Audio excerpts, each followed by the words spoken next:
अल्लाह के नाम से जो बड़ा ही मेहरबान और रहम करने वाला है। अत्यंत श्रेष्ठ और उच्च है वो जिसके हाथ में विश्व का राज्य है और वो हर चीज की सामर्थ्य रखता है, जिसने मौत और जिंदगी को आविष्कृत किया ताकि तुम लोगों को आजमा कर देखे कि तुम में से कौन अच्छा कर्म करने वाला है। और वो प्रभुत्वशाली भी है और माफ करने वाला भी, जिसने ऊपर तले 7 आसमान बनाए।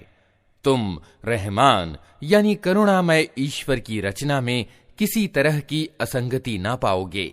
फिर पलट कर देखो, कहीं तुम्हें कोई खलल दिखाई देता है? बार बार निगाह दौड़ाओ, तुम्हारी निगाह थक कर असफल पलट आएगी। हमने तुम्हारे करीब के आसमान को भव्य प्रदीपकों से सुसज्जित किया है और उन्हें शैतानों को मार भगाने का साधन बना दिया है। इन शैतानों के लिए भड़कती हुई आग हमने तैयार कर रखी है। जिन लोगों ने अपने रब के साथ कुफ्र यानी इनकार किया है, उनके लिए जहन्नम का अजाब है और वो बहुत ही बुरा ठिकाना है। जब वे उसमें फेंके जाएंगे तो उसके दहाड़ने की भयंकर आवाज सुनेंगे और वो जोश खा रही होगी, प्रकोप की भीषणता से फटी जाती होगी। हर बार जब कोई समूह उसमें डाला जाएगा, उसके कार्यकर्ता उन लोगों से पूछेंगे, क्या तुम्हारे पास कोई सावधान करने वाला नहीं आया था? वे जवाब देंगे, हाँ, सावधान करने वाला हमारे पास आया था, मगर हमने उसे झुठला दिया और कहा, अल्लाह ने कुछ भी अवतरित नहीं किया है, तुम बड़ी गुमराही में पड़े हुए हो। और वे कहेंगे, काश हम सुनते या समझते तो आज इस भड़कती हुई आग के भागियों में न शामिल होते। इस तरह वे अपने दोष को खुद स्वीकार कर लेंगे। फिटकार है इन दोज़ख वालों पर। जो लोग बिना देखे अपने रब से डरते हैं, यकीनन उनके लिए माफी है और बड़ा बदला। तुम चाहे चुपके से बात करो या ऊंची आवाज से, अल्लाह के लिए समान है। वो तो दिलों का हाल तक जानता है। क्या वही ना जानेगा जिसने पैदा किया है? हालांकि वो सूक्ष्मदर्शी और खबर रखने वाला है। वही तो है जिसने तुम्हारे लिए जमीन को वशीभूत कर रखा है। चलो उसकी छाती पर और खाओ अल्लाह की रोजी। उसी के यहां तुम्हें पुनः जीवित होकर जाना है। क्या तुम इससे निश्चिंत हो कि वो जो आसमान में है तुम्हें जमीन में धंसा दे और अचानक ये जमीन झकोले खाने लगे? क्या तुम इससे निश्चिंत हो कि वो जो आसमान में है तुम पर पथराव करने वाली हवा भेज दे? फिर तुम्हें मालूम हो जाएगा कि मेरी चेतावनी कैसी होती है। इनसे पहले गुजरे हुए लोग झुठला चुके हैं। फिर देख लो कि मेरी पकड़ कैसी सख्त थी। क्या ये लोग अपने ऊपर उड़ने वाले पक्षियों को पंख फैलाए और सिकोड़ते नहीं देखते? रहमान यानी करुणामय ईश्वर के सिवा कोई नहीं जो उन्हें थामे हुए हो। वही हर चीज का निगहबान है। बताओ, आखिर वो कौन सी सेना तुम्हारे पास है जो रहमान के मुकाबले में तुम्हारी सहायता कर सकती है? वास्तविकता ये है कि ये इनकार करने वाले धोखे में पड़े हुए हैं। या फिर बताओ, कौन है जो तुम्हें रोजी दे सकता है अगर रहमान अपनी रोजी रोक ले? वास्तव में ये लोग सरकशी में और हक से मुंह मोड़ने पर अड़े हुए हैं। भला सोचो, जो व्यक्ति मुंह औंधाए चल रहा हो वो ज्यादा सही राह पाने वाला है या वो जो सिर उठाए सीधा एक समतल सड़क पर चल रहा हो? इनसे कहो, अल्लाह ही है जिसने तुम्हें पैदा किया, तुमको सुनने और देखने की शक्तियां दी और सोचने समझने वाले दिल दिए, मगर तुम कम ही कृतज्ञता दिखाते हो। इनसे कहो, अल्लाह ही है जिसने तुम्हें जमीन में फैलाया है और उसी की ओर तुम समेटे जाओगे। ये कहते हैं, अगर तुम सच्चे हो तो बताओ ये वादा कब पूरा होगा? कहो, इसका ज्ञान तो अल्लाह के पास है, मैं तो बस साफ साफ सचेत कर देने वाला हूं। फिर जब ये उस चीज को करीब से देख लेंगे तो उन सब लोगों के चेहरे बिगड़ जाएंगे जिन्होंने इनकार किया है, और उस समय उनसे कहा जाएगा कि यही है वह चीज जिसकी तुम मांग कर रहे थे। इनसे कहो, कभी तुमने ये भी सोचा कि अल्लाह चाहे मुझे और मेरे साथियों को तबाह कर दे या हम पर दया करे, काफिरों यानी अधर्मियों को दर्दनाक अजाब से कौन बचा लेगा? इनसे कहो, वो बड़ा दयावान है, उसी पर हम ईमान लाए हैं और उसी पर हमारा भरोसा है। जल्द ही तुम्हें मालूम हो जाएगा कि खुली गुमराही में पड़ा हुआ कौन है। इनसे कहो, कभी तुमने ये भी सोचा कि यदि तुम्हारे कुओं का पानी जमीन में उतर जाए तो कौन है जो इस पानी की बहती हुई सोतें तुम्हें निकाल कर ला देगा? अल्लाह के नाम से जो बड़ा ही मेहरबान और रहम करने वाला है। नून, कसम है कलम की और उस चीज की जिसे लिखने वाले लिख रहे हैं। तुम अपने रब की कृपा से मजनू यानी उन्मादी नहीं हो, और यकीनन तुम्हारे लिए ऐसा बदला है जिसका सिलसिला कभी समाप्त होने का नहीं, और बेशक तुम अखलाक के बड़े मर्तबे पर हो। जल्द ही तुम भी देख लोगे और वे भी देख लेंगे कि तुम में से कौन जुनून यानी उन्माद में ग्रस्त है। तुम्हारा रब उन लोगों को भी खूब जानता है जो उसकी राह से भटके हुए हैं, और वही उनको भी अच्छी तरह जानता है जो सीधे रास्ते पर हैं। अतः तुम इन झुठलाने वालों के दबाव में हरगिज न आओ। ये तो चाहते हैं कि कुछ तुम झुको तो ये भी झुकें। हरगिज न दबो किसी ऐसे व्यक्ति से जो बहुत कस्में खाने वाला हीन आदमी है, ताने देता है, चुगलियां खाता फिरता है, भलाई से रोकता है, जुल्म और ज्यादती में हद से आगे बढ़ जाने वाला है, बड़ा दुराचारी है, अत्याचारी है और इन सब दोषों के साथ अधम है, इस कारण कि वो बहुत माल और संतान रखता है। जब हमारी आयतें उसको सुनाई जाती हैं तो कहता है कि ये अगले समयों की कहानियां हैं, जल्द ही हम इसकी सूंड पर दाग लगाएंगे। हमने इन मक्का वालों को उसी प्रकार आजमाइश में डाला है जैसे एक बाग के मालिकों को आजमाइश में डाला था, जब उन्होंने कसम खाई कि सुबह सवेरे जरूर ही अपने बाग के फल तोड़ेंगे, और वे कोई छूट नहीं रख रहे थे। रात को वे सोए पड़े थे कि तुम्हारे रब की ओर से एक बला उस बाग पर फिर गई और उसकी ऐसी दशा हो गई जैसे कटी हुई फसल हो। सुबह उन लोगों ने एक दूसरे को पुकारा कि अगर फल तोड़ने हैं तो सवेरे सवेरे अपनी खेती की ओर निकल चलो। अतः वे चल पड़े और आपस में चुपके चुपके कहते जाते थे कि आज कोई मोहताज तुम्हारे पास बाग में न आने पाए। वे कुछ न देने का फैसला किए हुए सुबह सवेरे जल्दी जल्दी इस तरफ वहां गए जैसे कि वे फल तोड़ने की सामर्थ्य रखते हैं, मगर जब बाग को देखा तो कहने लगे हम रास्ता भूल गए हैं। नहीं, बल्कि हम वंचित रह गए। उनमें जो सबसे अच्छा आदमी था उसने कहा, मैंने तुमसे कहा न था कि तुम तस्बीह क्यों नहीं करते? वे पुकार उठे, पाक है हमारा रब, वास्तव में हम गुनाहगार थे। फिर उनमें से प्रत्येक दूसरे को मलामत करने लगा। आखिर को उन्होंने कहा, अफसोस हमारे हाल पर, बेशक हम सरकश हो गए थे। असंभव नहीं कि हमारा रब हमें बदले में इससे अच्छा बाग प्रदान करे। हम अपने रब की ओर रुजू करते हैं। ऐसा होता है अजाब, और आखिरत का अजाब इससे भी बड़ा है। काश ये लोग इसको जानते। यकीनन ईश्वर से डरने वाले लोगों के लिए उनके रब के यहाँ नेमत भरी जन्नतें हैं। क्या हम आज्ञाकारियों की हालत अपराधियों की सी कर दें? तुम लोगों को क्या हो गया है? तुम कैसे फैसले करते हो? क्या तुम्हारे पास कोई किताब है जिसमें तुम ये पढ़ते हो कि तुम्हारे लिए जरूर वहां वही कुछ है जो तुम अपने लिए पसंद करते हो? या फिर क्या तुम्हारे लिए क़यामत के दिन तक हम पर कुछ प्रण एवं प्रतिज्ञाएं सिद्ध हैं कि तुम्हें वही कुछ मिलेगा जिसका तुम फैसला करो? इनसे पूछो, तुम में से कौन इसकी जमानत लेता है? या फिर इनके ठहराए हुए कुछ साझीदार हैं जिन्होंने इसका जिम्मा लिया हो? ये बात है तो लाएं अपने उन साझीदारों को, अगर ये सच्चे हैं। जिस दिन कठिन समय आ पड़ेगा और लोगों को सजदा करने के लिए बुलाया जाएगा तो ये लोग सजदा न कर सकेंगे। इनकी निगाहें नीची होंगी, जिल्लत इन पर छा रही होगी। ये जब भले चंगे थे उस समय इन्हें सजदे के लिए बुलाया जाता था और ये इनकार करते थे। अतः ए नबी, तुम इस वाणी के झुठलाने वालों का मामला मुझ पर छोड़ दो।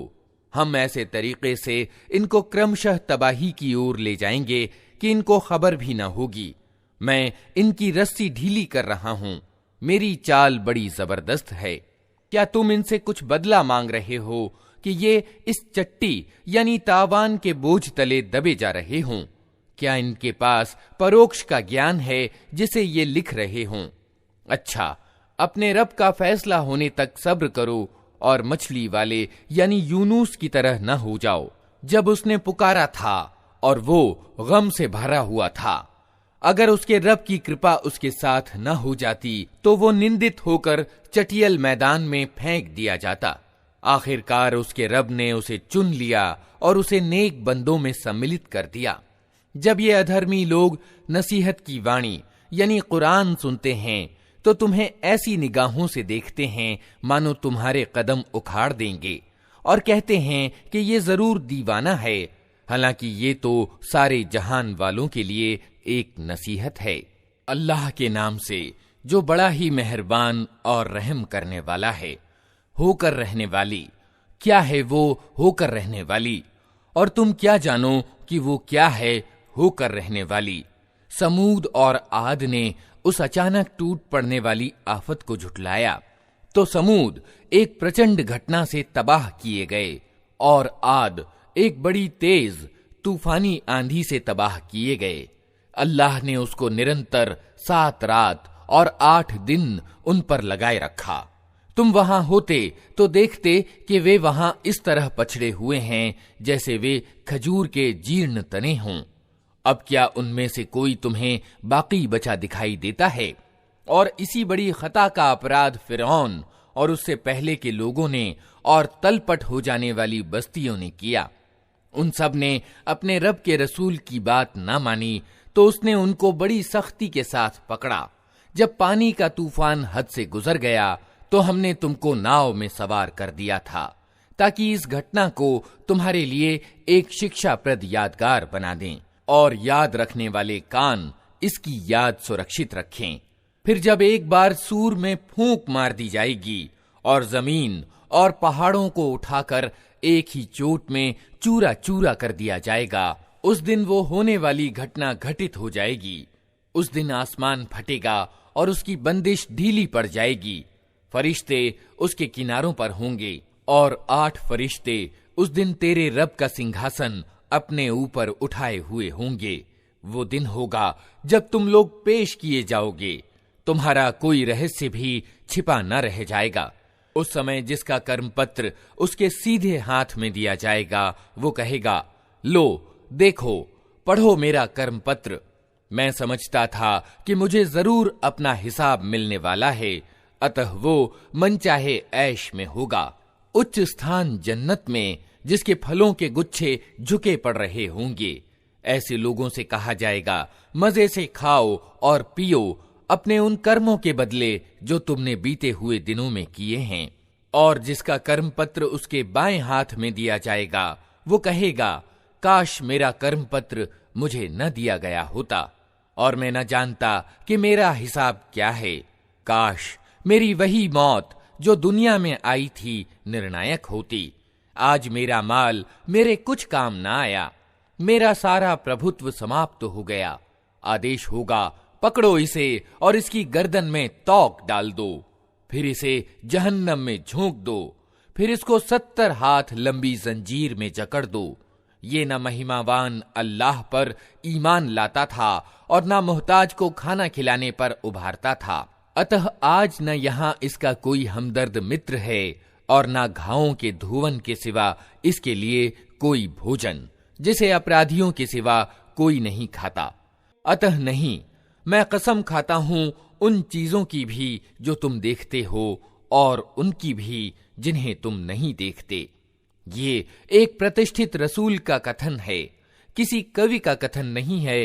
तुम लोग थोड़ा ही ईमान लाते हो, और न ये किसी काहिन का कथन है, तुम लोग थोड़ा ही विचार करते हो। ये सारी दुनिया के रब की ओर से अवतरित हुआ है, और अगर इस नबी ने खुद गढ़कर कोई बात हमसे जोड़ी होती तो हम इसका दायां हाथ पकड़ लेते और इसकी गर्दन की रग काट डालते, फिर तुम में से कोई हमें इस काम से रोकने वाला न होता।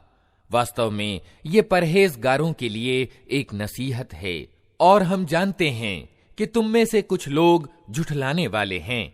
ऐसे इनकार करने वालों के लिए यकीनन ये पछतावे का कारण है, और ये बिल्कुल विश्वसनीय सत्य है।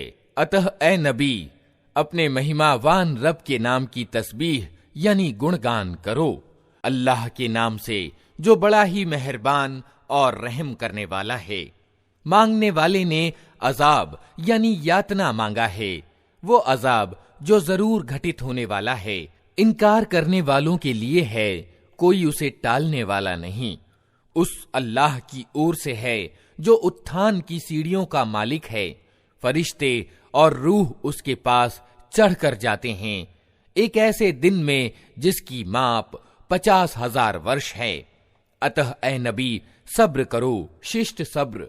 ये लोग उसे दूर समझते हैं और हम उसे करीब देख रहे हैं। ये अजाब उस दिन होगा जिस दिन आसमान पिघली हुई चांदी की तरह हो जाएगा और पहाड़ रंग बिरंग के धुनके हुए ऊन जैसे हो जाएंगे, और कोई घनिष्ठ मित्र अपने घनिष्ठ मित्र को न पूछेगा, हालांकि वे एक दूसरे को दिखाए जाएंगे।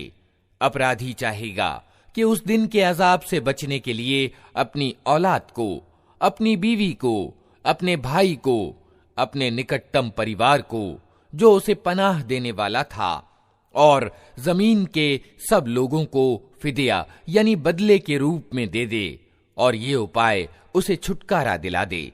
हरगिज नहीं, वो तो भड़कती हुई आग की लपट होगी जो मांस और त्वचा को चाट जाएगी।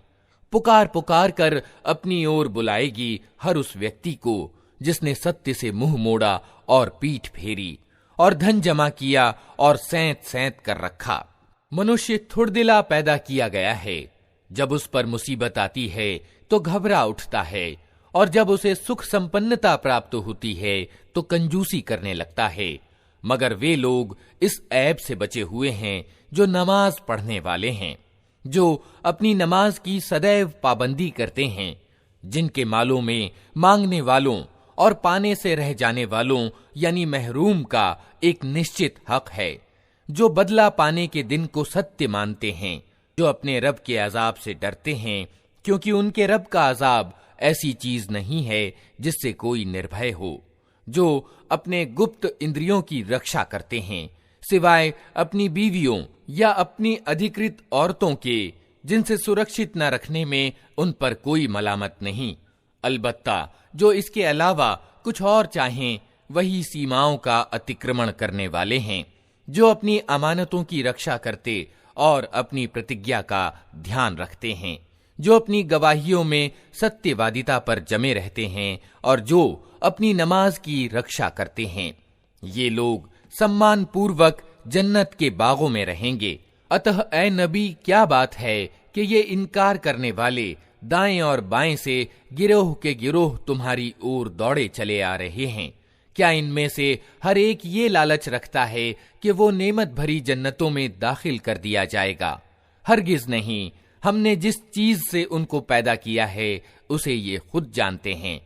अतः नहीं, मैं कसम खाता हूं पूर्वों और पश्चिमों के रब की, हमें इसकी सामर्थ्य प्राप्त है कि इनकी जगह इनसे अच्छे लोग ले आएं, और कोई हमसे बाजी ले जाने वाला नहीं है। अतः इन्हें अपनी व्यर्थ बातों और अपने खेल में पड़ा रहने दो, यहां तक कि ये अपने उस दिन को पहुंच जाएं जिसका इनसे वादा किया जा रहा है, जब ये अपनी कब्रों से निकलकर इस तरह दौड़े जा रहे होंगे जैसे अपनी मूर्तियों के स्थानों की ओर दौड़ रहे हों। इनकी निगाहें झुकी हुई होंगी, अपमान इन पर छा रहा होगा। ये वो दिन है जिसका इनसे वादा किया जा रहा है। अल्लाह के नाम से जो बड़ा ही मेहरबान और रहम करने वाला है। हमने नूह को उसकी कौम की ओर भेजा इस आदेश के साथ कि अपनी कौम के लोगों को चेतावनी दे दे, इससे पहले कि उन पर एक दर्दनाक अजाब आए। उसने कहा, ऐ मेरी कौम के लोगों, मैं तुम्हारे लिए एक साफ साफ चेतावनी देने वाला पैगंबर हूं। तुमको बताता हूं कि अल्लाह की बंदगी करो और उससे डरो और मेरी आज्ञा का पालन करो। अल्लाह तुम्हारे गुनाहों को माफ करेगा और तुम्हें एक निश्चित समय तक बाकी रखेगा। सत्य ये है कि अल्लाह का नियत किया हुआ समय जब आ जाता है तो फिर टाला नहीं जाता। काश तुम्हें इसका ज्ञान हो। उसने निवेदन किया, ऐ मेरे रब, मैंने अपनी कौम के लोगों को रात और दिन पुकारा, मगर मेरी पुकार ने उनके पलायन ही में अभिवृद्धि की। और जब भी मैंने उनको बुलाया ताकि तू उन्हें माफ कर दे, उन्होंने कानों में उंगलियां ठूस लीं और अपने कपड़ों से मुंह ढांक लिए और अपनी नीति पर अड़ गए और बड़ा घमंड किया। फिर मैंने उनको हाँक पुकार कर बुलावा दिया।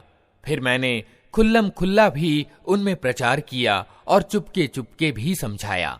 मैंने कहा, अपने रब से माफी मांगो, बेशक वो बड़ा माफ करने वाला है।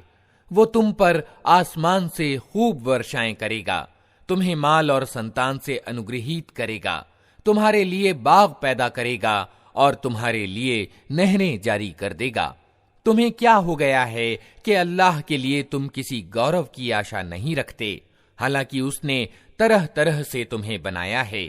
क्या देखते नहीं हो कि अल्लाह ने किस तरह 7 आसमान ऊपर तले बनाए और उनमें चांद को प्रकाश और सूर्य को प्रदीप बनाया। और अल्लाह ने तुमको जमीन से अद्भुत रूप से उगाया, फिर वो तुम्हें इसी जमीन में वापस ले जाएगा और इससे अचानक तुमको निकाल खड़ा करेगा। और अल्लाह ने जमीन को तुम्हारे लिए बिछौने की तरह बिछा दिया ताकि तुम उसके अंदर खुले रास्तों में चलो। नूह ने कहा, मेरे रब, उन्होंने मेरी बात रद्द कर दी और उन रईसों का अनुसरण किया जो धन और संतान पाकर और ज्यादा असफल हो गए हैं। उन लोगों ने बड़ा भारी छल कपट का जाल फैला रखा है। उन्होंने कहा, हरगिज न छोड़ो अपने पूज्यों को, और न छोड़ो वद्द और सुआ को, और न यगूस और यऊक और नस्र को। उन्होंने बहुत लोगों को पथभ्रष्ट किया है और तू भी इन जालिमों को गुमराही के सिवा किसी चीज में उन्नति न दे। अपनी खताओं के कारण ही वे डुबोए गए और आग में झोंक दिए गए। फिर उन्होंने अपने लिए अल्लाह से बचाने वाला कोई सहायक न पाया। और नूह ने कहा, मेरे रब, इन इनकार करने वालों में से कोई जमीन पर बसने वाला न छोड़। अगर तूने इनको छोड़ दिया तो ये तेरे बंदों को गुमराह करेंगे और इनकी नस्ल से जो भी पैदा होगा दुराचारी और बड़ा इनकार करने वाला ही होगा। मेरे रब, मुझे और मेरे माँ बाप को और हर उस व्यक्ति को जिसने मेरे घर में ईमान वाले की हैसियत से प्रवेश किया है, और सब ईमान वाले मर्दों और ईमान वाली औरतों को माफ कर दे, और जालिमों के लिए तबाही के सिवा किसी चीज में अभिवृद्धि न कर। अल्लाह के नाम से जो बड़ा ही मेहरबान और रहम करने वाला है। ऐ नबी, कहो, मेरी ओर प्रकाशना की गई है कि जिन्नों के एक गिरोह ने ध्यान से सुना, फिर जाकर अपनी कौम के लोगों से कहा कि हमने एक बड़ा अजीब कुरान सुना है जो सीधे मार्ग की ओर मार्गदर्शन करता है, इसलिए हम उस पर ईमान ले आए हैं और अब हम हरगिज अपने रब के साथ किसी को सहभागी न ठहराएंगे। और ये कि हमारे रब का गौरव बहुत उच्च है, उसने किसी को बीवी या बेटा नहीं बनाया है। और ये कि हमारे नादान लोग अल्लाह के संबंध में बहुत सत्य विरोधी बातें कहते रहे हैं। और ये कि हमने समझा था कि इंसान और जिन्न कभी अल्लाह के विषय में झूठ नहीं बोल सकते। और ये कि इंसानों में से कुछ लोग जिन्नों में से कुछ लोगों की पनाह मांगा करते थे। इस तरह उन्होंने जिन्नों का घमंड और ज्यादा बढ़ा दिया। और ये कि इंसानों ने भी वही गुमान किया जैसा तुम्हारा गुमान था कि अल्लाह किसी को रसूल बनाकर न भेजेगा। और ये कि हमने आसमान को टटोला तो देखा कि वो पहरेदारों से पटा पड़ा है और उल्काओं की वर्षा हो रही है। और ये कि पहले हम सुनगुन लेने के लिए आसमान में बैठने का स्थान पा लेते थे, मगर अब जो चोरी छिपे सुनने का प्रयास करता है वो अपने लिए घात में एक उल्का लगा हुआ पाता है। और ये कि हमारी समझ में नहीं आता था कि क्या जमीन वालों से कोई बुरा व्यवहार करने का इरादा किया गया है या उनका रब उन्हें उचित मार्ग दिखाना चाहता है, और ये कि हम में से कुछ लोग नेक हैं और कुछ इससे अधम हैं। हम विभिन्न तरीकों में बटे हुए हैं, और ये कि हम समझते थे कि न जमीन में हम अल्लाह को बेबस कर सकते हैं और न भागकर उसे हरा सकते हैं, और ये कि हमने जब मार्गदर्शन की बात सुनी तो हम उस पर ईमान ले आए। अब जो कोई भी अपने रब पर ईमान ले आएगा उसे किसी तरह के हक मारे जाने या जुल्म का डर ना होगा, और ये कि हम में से कुछ मुस्लिम यानी अल्लाह के आज्ञाकारी हैं और कुछ सत्य से हटे हुए। तो जिन्होंने इस्लाम यानी आज्ञा पालन का मार्ग ग्रहण कर लिया उन्होंने मुक्ति का मार्ग ढूंढ लिया, और जो सत्य से हटे हुए हैं वे जहन्नम का ईंधन बनने वाले हैं। और ए नबी कहो, मुझ पर ये प्रकाशना भी की गई है कि लोग अगर सीधे मार्ग पर चलते तो हम उन्हें खूब सिंचित करते, ताकि इस नेमत से उनकी आजमाइश करें, और जो अपने रब के जिक्र से मुंह मोड़ेगा उसका रब उसे सख्त अजाब में ग्रस्त कर देगा। और ये कि मस्जिदें अल्लाह के लिए हैं, अतः उनमें अल्लाह के साथ किसी और को न पुकारो। और ये कि जब अल्लाह का बंदा उसको पुकारने के लिए खड़ा हुआ तो लोग उस पर टूट पड़ने के लिए तैयार हो गए। ए नबी कहो, मैं तो अपने रब को पुकारता हूं और उसके साथ किसी को शरीक नहीं करता। कहो, मैं तुम लोगों के लिए न किसी हानि का अधिकार रखता हूं न किसी भलाई का। कहो, मुझे अल्लाह की पकड़ से कोई बचा नहीं सकता और ना मैं उसके दामन के सिवा कोई शरण लेने की जगह पा सकता हूं।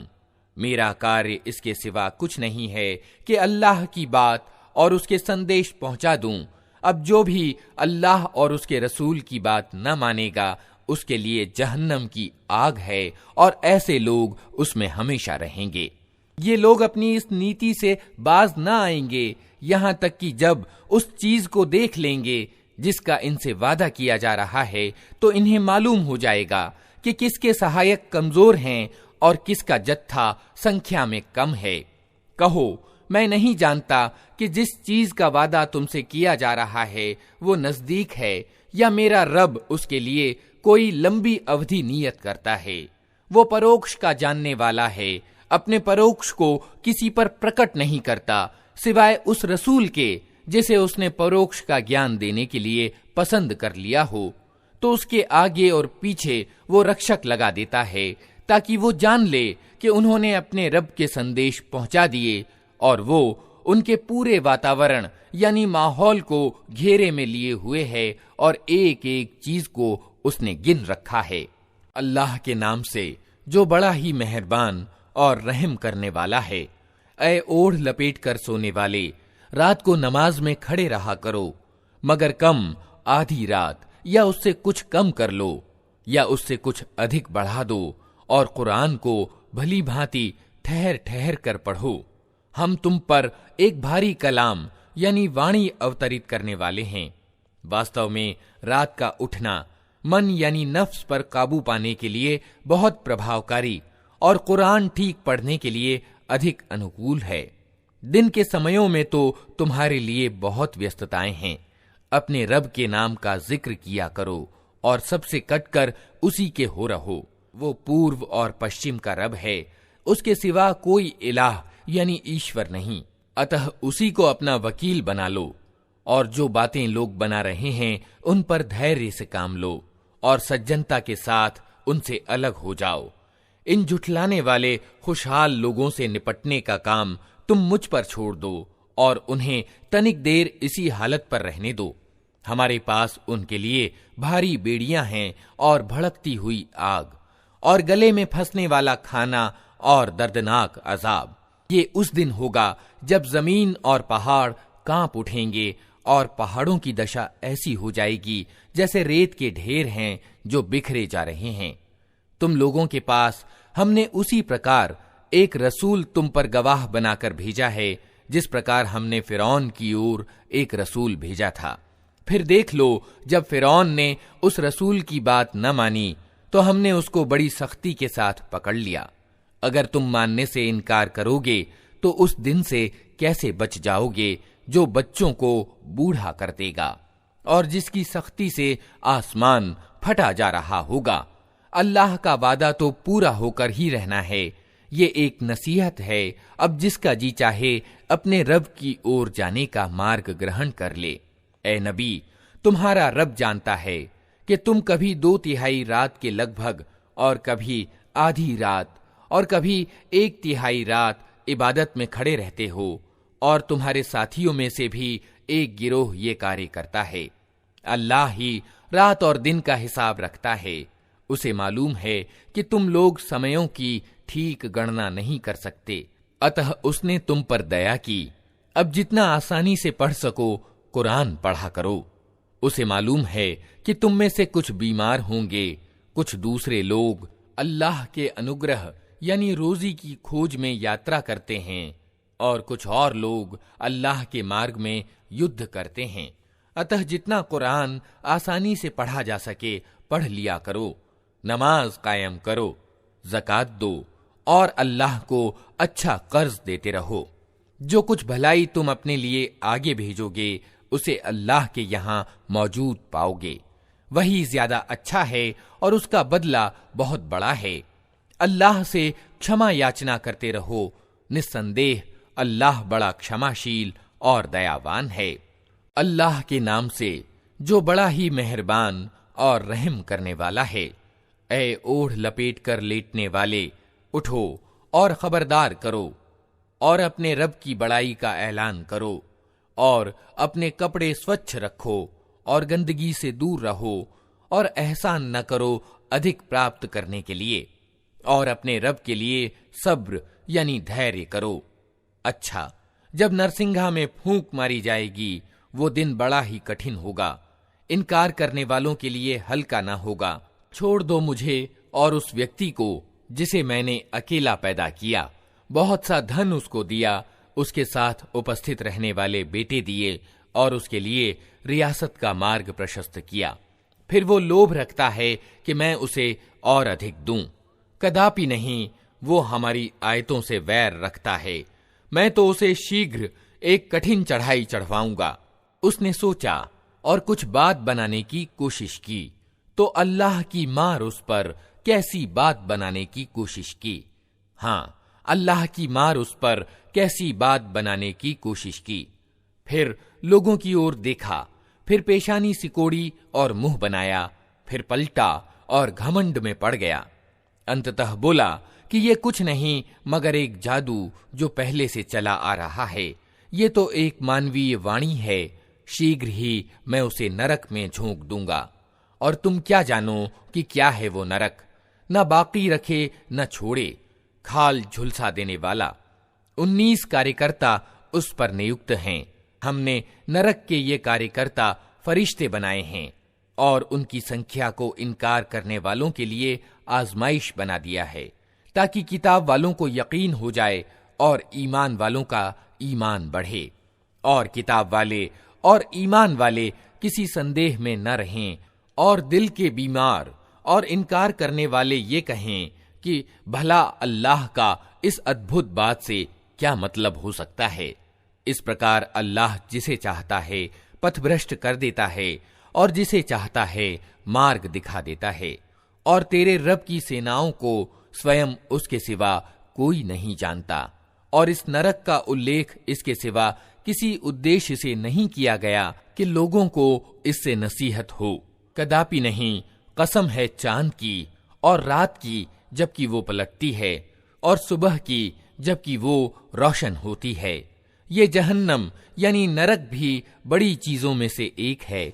इंसानों के लिए डरावा, तुम में से हर उस व्यक्ति के लिए डरावा जो आगे बढ़ना चाहे या पीछे रह जाना चाहे। हर व्यक्ति अपनी कमाई के बदले रहन है। दाएं बाजू वालों के सिवा जो जन्नतों में होंगे, वे अपराधियों से पूछेंगे, तुम्हें क्या चीज नरक में ले गई? वे कहेंगे, हम नमाज पढ़ने वालों में से न थे और मोहताज को खाना नहीं खिलाते थे, और सत्य के विरुद्ध बातें बनाने वालों के साथ मिलकर हम भी बातें बनाने लगते थे।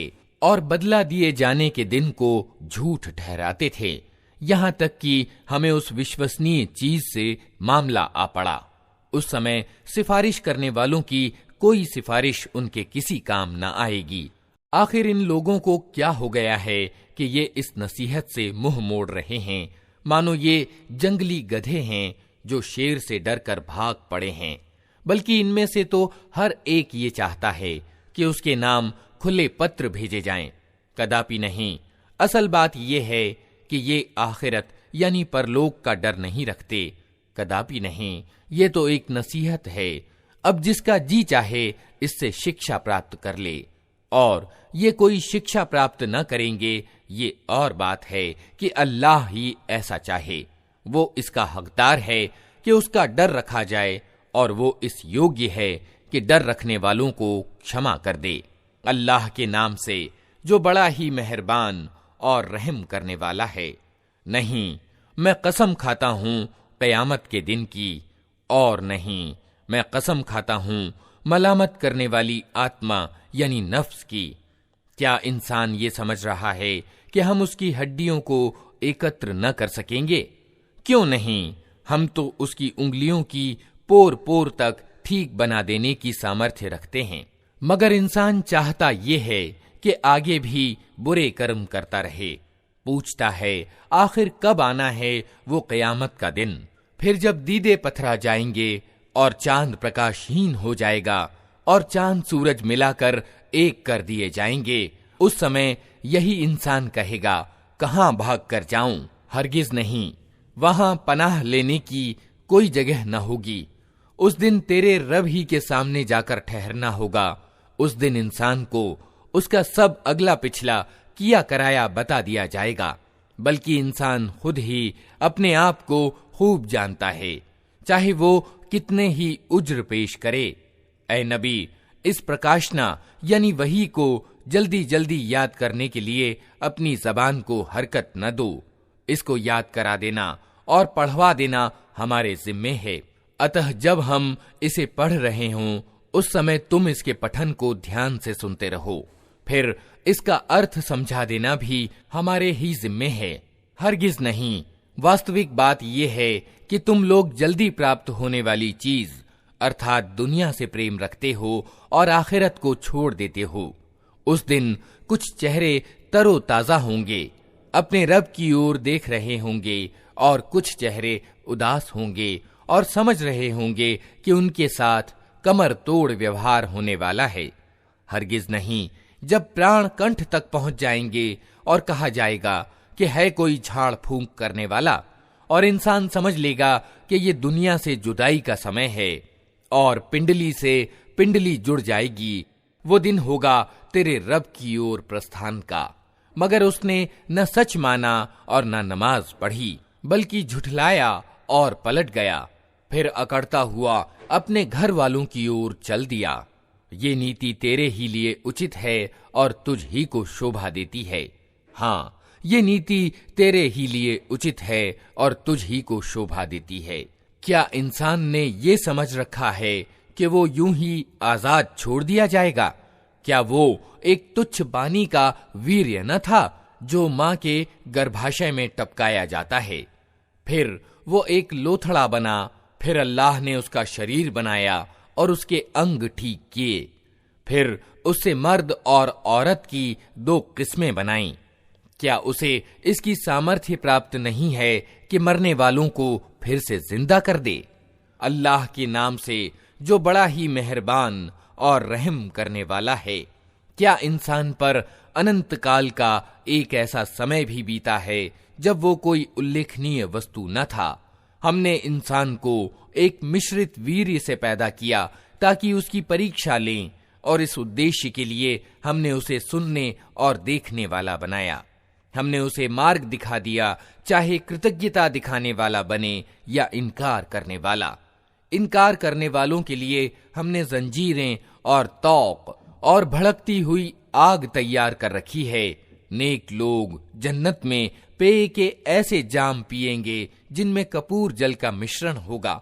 ये एक बहता हुआ स्रोत होगा जिसके पानी के साथ अल्लाह के बंदे पेय पिएंगे और जहां चाहेंगे आसानी के साथ उसकी शाखाएं निकाल लेंगे।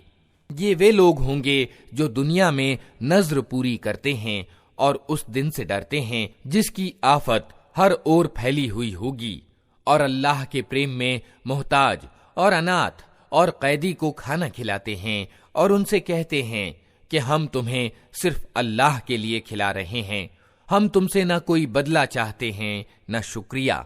हमें तो अपने रब से उस दिन के अजाब का डर लगा हुआ है जो सख्त मुसीबत का अत्यंत लंबा दिन होगा। अतः अल्लाह ताला उन्हें उस दिन की बुराई से बचा लेगा और उन्हें ताजगी और आनंद प्रदान करेगा, और उनके सब्र के बदले में उन्हें जन्नत और रेशमी वस्त्र प्रदान करेगा। वहां वे ऊंची मसनदों पर तकिए लगाए बैठे होंगे, न उन्हें धूप की गर्मी सताएगी न जाड़े की ठंड। जन्नत की छांव उन पर झुकी हुई छाया कर रही होगी और उसके फल हर समय उनके बस में होंगे कि जिस तरह चाहें उन्हें तोड़ लें। उनके आगे चांदी के बर्तन और शीशे के प्याले गर्दिश कराए जा रहे होंगे, शीशे भी वे जो चांदी के किस्म के होंगे, और उनको जन्नत के प्रबंधकों ने ठीक अंदाजे के अनुसार भरा होगा। उनको वहां ऐसे पेय के प्याले पिलाए जाएंगे जिसमें सोंठ का मिश्रण होगा। ये जन्नत का एक स्रोत होगा जिसे सलसबील कहा जाता है। उनकी सेवा के लिए ऐसे लड़के दौड़ते फिर रहे होंगे जो हमेशा लड़के ही रहेंगे। तुम उन्हें देखो तो समझो कि मोती हैं जो बिखेर दिए गए हैं। वहां जिधर भी तुम निगाह डालोगे नेमतें ही नेमतें और एक बड़े राज्य की सामग्री तुम्हें दिखाई देगी। उनके ऊपर बारीक रेशम के हरे वस्त्र और अतलस और दीबा के कपड़े होंगे। उनको चांदी के कंगन पहनाए जाएंगे और उनका रब उनको अत्यंत पवित्र पेय पिलाएगा। ये है तुम्हारा बदला और तुम्हारी कारगुजारी कद्र के योग्य ठहरी है। ऐ नबी, हमने ही तुम पर यह कुरान थोड़ा थोड़ा करके उतारा है, अतः तुम अपने रब के हुक्म पर सब्र करो और इनमें से किसी दुराचारी और सत्य का इनकार करने वाले की बात न मानो। अपने रब का नाम सुबह और शाम याद करो, रात को भी उसके सामने सजदा करते रहो और रात के लंबे समयों में उसकी तस्बीह यानी गुणगान करते रहो। ये लोग तो जल्दी प्राप्त होने वाली चीज यानी दुनिया से प्रेम रखते हैं और आगे जो भारी दिन आने वाला है उसकी उपेक्षा कर देते हैं। हम ही ने इनको पैदा किया है और इनके जोड़ बंद मजबूत किए हैं, और हम जब चाहें इनके रूपों को बदल कर रख दें। ये एक नसीहत है, अब जिसका जी चाहे अपने रब की ओर जाने का मार्ग अपना ले, और तुम्हारे चाहने से कुछ नहीं होता जब तक अल्लाह ना चाहे। यकीनन अल्लाह बड़ा ज्ञाता और तत्वदर्शी है, अपनी दयालुता में जिसको चाहता है दाखिल करता है, और जालिमों के लिए उसने दर्दनाक अजाब तैयार कर रखा है। अल्लाह के नाम से जो बड़ा ही मेहरबान और रहम करने वाला है। कसम है उन हवाओं की जो एक के बाद एक भेजी जाती हैं, फिर तूफानी चाल से चलती हैं और बादलों को उठाकर फैलाती हैं, फिर उनको फाड़कर अलग करती हैं, फिर दिलों में अल्लाह की याद डालती हैं, उज्र के रूप में या चेतावनी के रूप में। जिस चीज का तुमसे वादा किया जा रहा है वो जरूर घटित होने वाली है। जब सितारे मांद पड़ जाएंगे और आसमान फाड़ दिया जाएगा और पहाड़ धुनक डाले जाएंगे और रसूलों की उपस्थिति का समय आ पहुंचेगा, उस दिन वो चीज घटित हो जाएगी। किस दिन के लिए ये काम उठा रखा गया है? फैसले के दिन के लिए, और तुम्हें क्या खबर कि वो फैसले का दिन क्या है? तबाही है उस दिन झुठलाने वालों के लिए। क्या हमने अगलों को तबाह नहीं किया, फिर उन्हीं के पीछे हम बाद वालों को चलता करेंगे।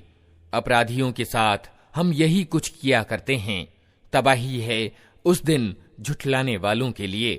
क्या हमने एक तुच्छ पानी से तुम्हें पैदा नहीं किया और एक निश्चित अवधि तक उसे एक सुरक्षित जगह ठहराए रखा? तो देखो, हमें इसकी सामर्थ्य प्राप्त थी, अतः हम बहुत अच्छी सामर्थ्य रखने वाले हैं। तबाही है उस दिन झुठलाने वालों के लिए। क्या हमने जमीन को समेट कर रखने वाली नहीं बनाया, जिंदों के लिए भी और मुर्दों के लिए भी, और उसमें ऊंचे ऊंचे पहाड़ जमाए और तुम्हें मीठा पानी पिलाया। तबाही है उस दिन झुठलाने वालों के लिए। चलो अब उसी चीज की ओर जिसे तुम झुठलाया करते थे, चलो उस छाया की ओर जो 3 शाखाओं वाली है, न ठंडक पहुंचाने वाली और न आग की लपट से बचाने वाली। वो आग महल जैसी बड़ी बड़ी चिंगारियां फेंकेगी, जो उछलती हुई यूं महसूस होंगी मानो वे पीले ऊंट हैं। तबाही है उस दिन झुठलाने वालों के लिए। ये वो दिन है जिसमें वे न कुछ बोलेंगे और न उन्हें अवसर दिया जाएगा कि कोई उज्र पेश करें। तबाही है उस दिन झुठलाने वालों के लिए। ये फैसले का दिन है, हमने तुम्हें और तुमसे पहले गुजरे हुए लोगों को इकट्ठा कर दिया है। अब अगर कोई चाल तुम चल सकते हो तो मेरे मुकाबले में चल देखो। तबाही है उस दिन झुठलाने वालों के लिए। डर रखने वाले लोग आज छांवों और स्रोतों में हैं, और जो फल वे चाहें उनके लिए मौजूद हैं। खाओ और पियो मजे से अपने उन कर्मों के बदले में जो तुम करते रहे हो। हम नेक लोगों को ऐसा ही बदला देते हैं। तबाही है उस दिन झुठलाने वालों के लिए। खा लो और मजे कर लो थोड़े दिन, वास्तव में तुम लोग अपराधी हो। तबाही है उस दिन झुठलाने वालों के लिए। जब उनसे कहा जाता है कि अल्लाह के आगे झुको तो नहीं झुकते। तबाही है उस दिन झुठलाने वालों के लिए। अब इस कुरान के बाद और कौन सी ऐसी वाणी हो सकती है जिस पर ये ईमान लाएं।